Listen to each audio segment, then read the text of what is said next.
Hi and hello dear Cancer! Welcome new subscribers. My name is Yan, returning Istam buyers. Thank you sa inyong walang sawang love and support para sa akin at kung di niyo pa alam, mayroon pa po tayo other channel link down below sa ating description box. So if interested, click lamang po yung link dyan para mapunta po kayo doon at araw-araw ay nag-upload tayo ng collective readings for all signs there. At yun nga na tayong gender dito ha, sa babae, lalaki, LGBT, lahat ay welcome. Pwede rin pong iswitch yung mga roles dahil possible magkapalit-palit kasi general reading ito. And at the end of the day, lahat ay may free will if you want to claim the messages at gawing guidance ninyo or not. It's up sa'yo. So, yun yung mga babes, no? Gagawin natin, tingnan natin ang highlights ninyo for 2026, one card per month. Yun yung gagawin natin. At isa-isa nating bubuklatin ang mensaheng iyan. So, okay, just take only what resonates. Cross-watchers ni Cancer, welcome ka rin. May Cancerian placements sa natal/birth chart. Welcome din kayo. So, Archangel Michael, Angel Guides, marami pong salamat. Can we get messages for Cancer, please? What does Cancer needs to know? Can you please show me for their 2026 highlights per month? Cancer, what does Cancer needs to know?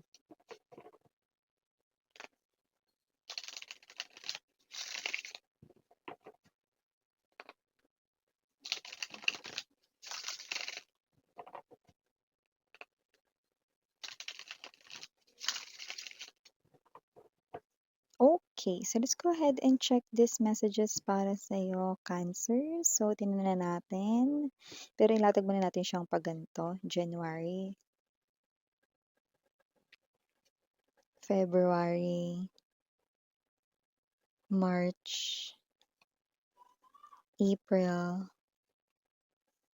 May, June, July, August, September, October, November, December, and para sa bottom of the deck, mamaya na lang din natin titingnan. Added information yan para sa inyong 2026. Tignan na natin ang inyong January 2026 highlights. Page of Cups. Meron ditong manunuyo. Dalawa nakuha ko dyan.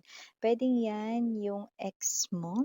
Naging kayo na niyan. No? Pero yung iba, pwedeng kababata yan. Dating kasama sa trabaho, unang trabaho, ganun. Or dati rito 'no, na kilala mo 'no, noon-noon pa. Puwede ring kapitbahay 'yan, matagal mo ng kapitbahay or whatsoever 'no. Pero yung iba, yes, naging ex mo na siya 'no. Pero sa iba hindi mo pa naging ex pero kilala mo, kababata mo, gano'n. Ka-schoolmate mo, gano'n, 'yan. So meron dito 'no, na magko-confess ng emotions and feelings sa'yo para sa buwan ng January. Ang taray na may magko-confess agad 'no. Ng kanilang emosyon para sa'yo 'no. I-highlights 'yan ng iyong January 'no. At yeah, pahabol na message 'no, kung ex mo pala 'yan, nakita ko dito 'no, na nag-level up ang kanya rito 'no, na sarili 'no. Parang naging version 2.0 siya ng kanyang sarili. Ibig sabihin merong nagbago sa kanya at positive na pagbabago. Iyon, okay. So, highlights naman para sa inyong February, Cancer, Two of Cups, na possible na kung ikaw ay single Cancerian, ikaw ay magkakaroon na rito ng karelasyon or in relationship ka sa February. Ang talay ang talay, ang taray 'no, and with that particular root word tala 'no, possible na ito yung wini-wish mo na person, maybe this person right in here is someone 'no, na talagang type mo, gusto mo talaga or whatsoever 'no. So I do see singleness era is about to end for my single Cancerian people at posible 'no, na sa Valentine's ay may ka-date ka na. Ay, ay, ay, ay, ay. Pero yung iba don't get it wrong, possible na sa February mo palang makita yung magiging boyfriend or girlfriend mo if you are single 'no. Pero yung iba na meron ng ka-in relationship ngayon ha, kaya nakikita ko na yung person mo rito, kakaiba yung magiging, date ninyo 'no sa Valentine's ng person mo. Mas special at mas pinaghandaan niya compared sa inyong celebration 'no, last year ng Valentine's 'no. Miss 'yan, hindi naman 'to yung boyfriend ko nung nag-Valentine's ngayong February, eh, 'yan 'no. Mga babes 'no, it doesn't matter 'no, kung sino yung ka-date mo nung Valentine's 'no, or kung bagong boyfriend mo 'yan, ibig sabihin mahihigitan pa kung paano mo sinelebrate yung Valentine's na yun ng taong iti. Oh, 'di ba? Basta kung sino man yung boyfriend, girlfriend mo ngayon, okey? So, highlights ng inyong March 2026 King of Cups. Oh, love is in the air. January, February, March na nakikita natin dito that your person will show you that he or she 'no, ay sigurado na sa inyo. So, parang confirmation ito 'no, na parang magiging siya rito alam mo yung message niya very sweet and mas ipaparating at ipaparamdam niya yun sa inyo. So, ito ay klase ng indikasyon na nakikita at makikita ka ng person mo rito bilang future spouse, bilang wife material, husband material at gusto niyang itawid ang inyong relationship sa forever. Makakaasa ka rin 'no, na gagawa siya rito ng paraan upang mas pagtibayin pa ang inyong koneksyon at para mas mahalin mo pa siya. Meron siyang mga paandar at mga efforts 'no. Kahit yung iba sa inyo parang di naman kailangan yung Miss yan, love ko naman na siya or love ko yung tao na yan, yan. Pero gagawin niya pa rin kasi ikaw yun, eh. Oh, la la la la. So, highlights para sa inyong summertime, April, Ten of Cups. Meron ditong energy na parang baka meron ditong, gathering, occasion, pero yung iba parang vacation ta's kasama yung person mo, okey? At ang family mo dito like parang magiging super happy ka kasi tanggap ng family mo itong person mo 'no, at kasama rin siya rito 'no, sa celebration ng family mo. Puwedeng may birthday sa family, kasama rin siya.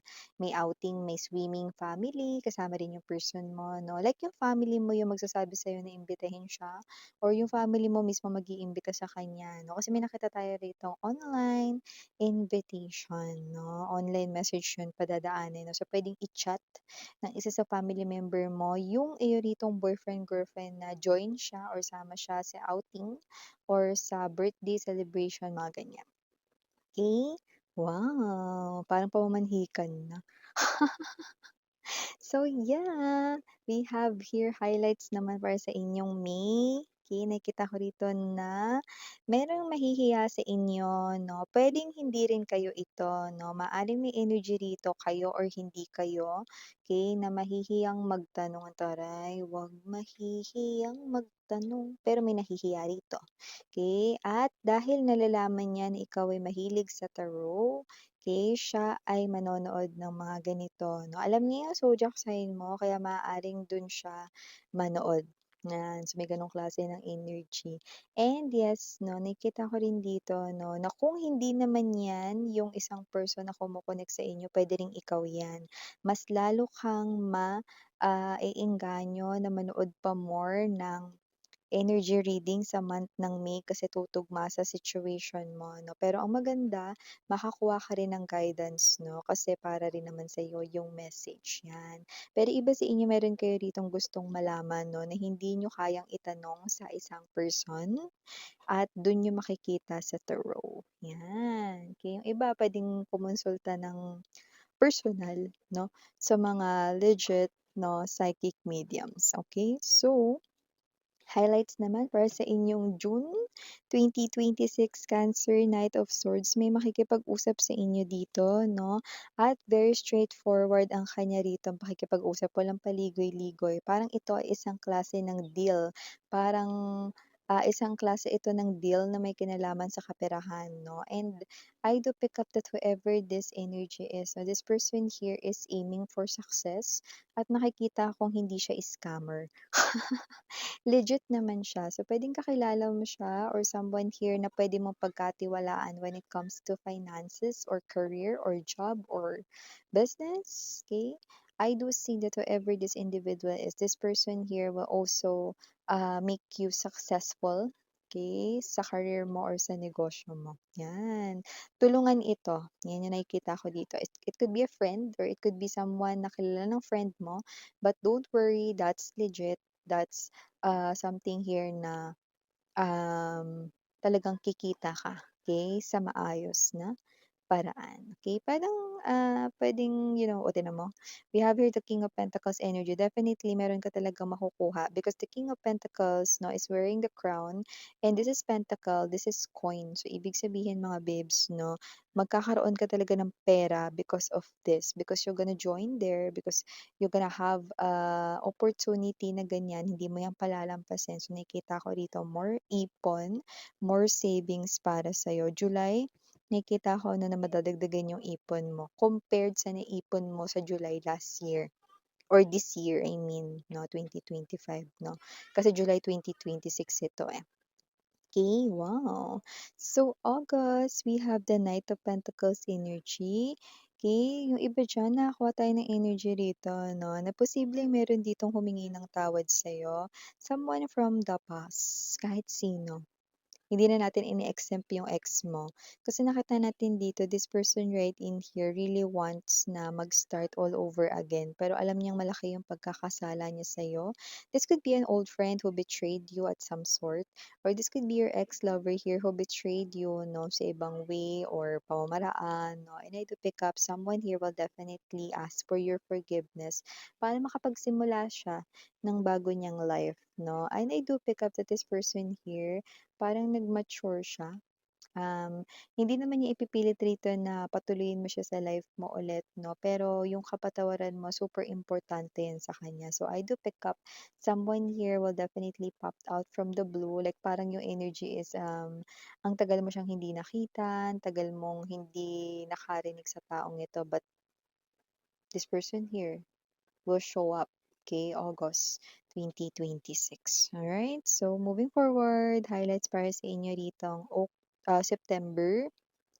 Okay, Six of Swords energy. I do pick up na kung ano tong message na 'to magtutuloy-tuloy sa October. And I do see that with the Six of Swords energy, nakikita ko dito na meron ditong unti-unting lumalapit sa'yo. Parang napaka-positive nito. Parang yung energy, yeah, I'm seeing clover, lucky.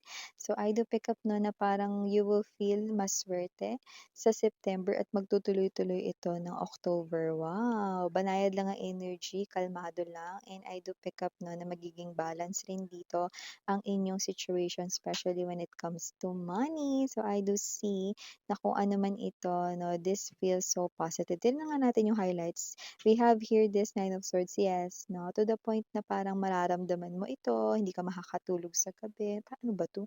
Hindi ko ma-explain pero bagay na parang nafi-feel ko talaga because you feel excited, because you feel like, see, you could be mirroring, magsisimula ka makakita ng mga mirroring numbers, repeating numbers, okay?